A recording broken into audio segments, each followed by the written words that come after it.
네, 이어서 살펴볼 종목입니다. 하나제약 연달아 영업정지 처분 악재 실적 영향 여부는 기업 개요 살펴보겠습니다. 1978년 1월 설립, 2018년 10월 유가증권 시장에 상장했습니다. 2분기 현재 연결 대상 종속법인은 없습니다. 주 사업입니다. 전문 의약품 그리고 일반 의약품의 제조 및 판매를 영위합니다. 마약성 진통제, 마취제 의약품, 순환기 의약품, 소화기용약, 진통제 등이 있습니다. 사업 부분 매출 포지션입니다. 순환기 33.3%, 마약마취 20.7%, 소화기 10.9%, 진통제 7.5%, 기타 제재가 26.6%인데 마약마취 그리고 기타 제재 부분에서 한 56%, 한 57%의 매출 포지션을 기록하고 있습니다. 중증 통증에 쓰이는 이 마약성 진통제와 수술 이후에 어떤 진정용 마취제 의약품을 취급하고 있는데 국내 시장 점유율 1위의 품목을 다수 보유하고 있습니다. 실적입니다. 2020년 연간 실적은요. 개별 기준 매출액 1773억, 전년 대비 6.6%가 증가했고 영업이익 316억, 당기순이익 146억을 기록하면서 5.7%, 48.3% 감소했습니다. 최근 2분기 실적입니다.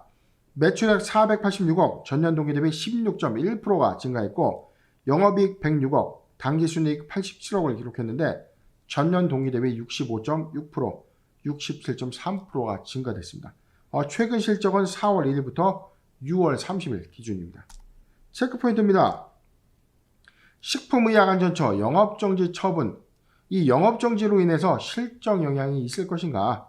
광고 규정 위반으로 마약류 취급 업무가 한 달 동안 좀 정지되는 행정처분을 부과된 바 있습니다. 전문의약품 일부 품목은요 3개월 동안 영업정지 처분을 좀 받으면서 실적 감소가 다소 불가피하게 된 상황입니다. 두 번째입니다.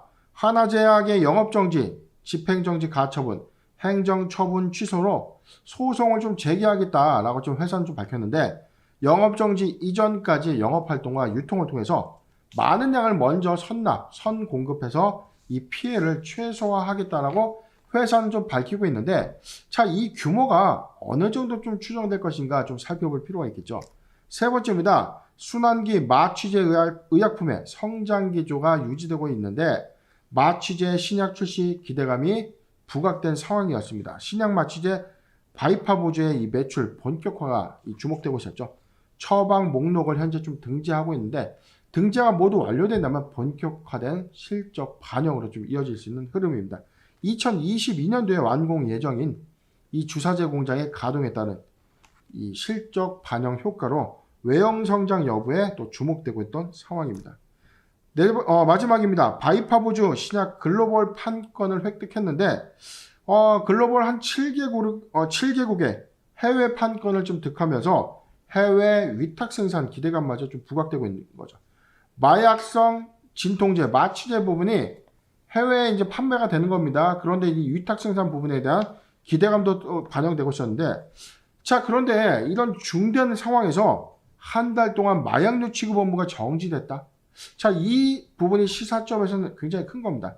뭐 전문의약품 부분에서 3개월 영업정지, 일반적인 어떤 제약회사들의 이 품목 허가 정지가 부분적으로 좀 있기 때문에 실적적인 어떤 영향은 다소 좀 미비한 그런 흐름들이 좀 많았는데 거의 뭐 대부분의 이 주력 파이프라인이 마취제, 마약류, 진통제 부분이었기 때문에 자, 이 취급 1개월이 가져올 수 있는 어떤 파생적인 부분의 효과가 무언가 굉장히 좀 고민이 되고 있는 상황이었습니다. 공시 살펴보도록 하겠습니다. 바로 어제였습니다. 주요 사항 보고서 영업정지 소식을 좀 전해왔는데요. 내용 살펴보도록 하겠습니다. 영업정지 전문 의약품 일부 품목에 대해서 판매를 하지 말라 정지했다. 최근 매출액의 9.4%에 해당되는 부분인데 10월 26일 이후부터 3개월간 한 1분기가량의 어떤 매출 손실이 좀 발생될 수 있는 상황이죠.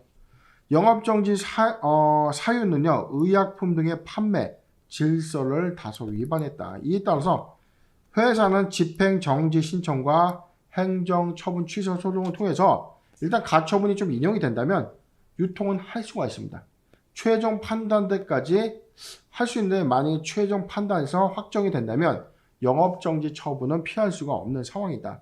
자, 그렇기 때문에 회사는 빠르게 영업정지 그리고 가처분 신청을 제기할 것으로 좀 예상되고 있기 때문에 2021년도에 4, 4분기 실적적인 요인은 다소 좀 피해가지 않겠는가라고 좀 대목되고 있는 상황인데, 어찌됐든 예고된 실적 반영 효과가 있었기 때문에 3분기 실적이 좀 매우 중요한 포인트가 아닌가 싶습니다. 지금 마약성 진통제 이 판매 파이 부분에 1개월 정지 효과가 생각보다 좀 크다면 주사업의 어떤 감소 요인으로 좀 작용될 수 있는 그런 우려감도 제기가 되고 있는 상황이죠. 차트 살펴보도록 하겠습니다. 2020년도 연중 최저점 기록에서는 15,000원 구간까지 좀 내려왔던 주가 부분이었는데, 자, 팬데믹 일시적인 요인을 차지하더라도 19,000원에서 20,000원 구간은 탄탄하게 저점의 박스권 유지를 좀 했다가 이 구간에서 주가 탄탄하게 지지받게 되면 오히려 21,000원에서 22,000원 구간에서 자, 주가의 어떤 기조 유지는 지속해서 좀 유지했다. 그런데 일반적인 제약바이오사가 2020년도를 기점으로 크게 상승했던 여력에 비해서는 하나제약 거의 뭐 오른 게 없다라고 봐도 무방합니다. 성장성은 완연했기 때문에, 자, 그렇다면 주목받을 수 있는 어떤 파이프라인이 한 번 더 부각이 된다면 하나제약 조금 다소 좀 메리트 있는 전략이 좀 아닌가 싶습니다. 지금 주가의 어떤 흐름 자체에서도 하나제약 무상증자 효과 이후에도 주가가 뭐 크게 오른 부분이 없어요. 무상증자 기대감이 다소 반영됐다고 하더라도 21,000원에서 23,000원 구간, 21,000원에서 23,000원 구간에 박스권 안에 지속적으로 좀 매수 기회를 좀 줬는데, 지금은 다시 연중 저점의 박스권 구간인 19,000원에서 21,000원 구간까지 좀 도래했죠. 매수하기 좋은 구간까지 좀 도래됐기 때문에, 자, 이 구간 잘 차근차근 모아간다면 21,000원에서 22,000원의 상단 구간에서도 돌파될 수 있는 흐름은 있다. 그런데 크게 모멘텀 관점에서 주목받지 못했던 것은 이 회사가 보유하고 있는 이 파이프라인이 시장에 많은 호응을 가져올 만한 그런 파이프라인은 아니었기 때문에 성장의 어떤 실적 기조를 이렇게 잘 유지하고 있다가 한번 주목받기 시작한다면 급격하게 오를 수밖에 없는 이 제약바이오. 자, 한번 관심 있게 볼 만은 합니다. 신규 매수 관점에서는 저는 중립 의견을 좀 표명했는데, 지금 악재 부분의 효과는 좀 다소 미미할 전망을 좀 보기 때문에 지금 짚어드린 19,000원에서 21,000원의 구간, 지난 저점과 동일한 구간 매수하기 좋은 유효 구간이라는 점도 한번 잘 참고하셨으면 좋겠습니다. 공시 X8 준비된 순서는 모두 여기까지입니다. 구독, 좋아요, 알림 설정 부탁드리고요. 저는 내일 이 시간 다시 인사드리겠습니다. 고맙습니다.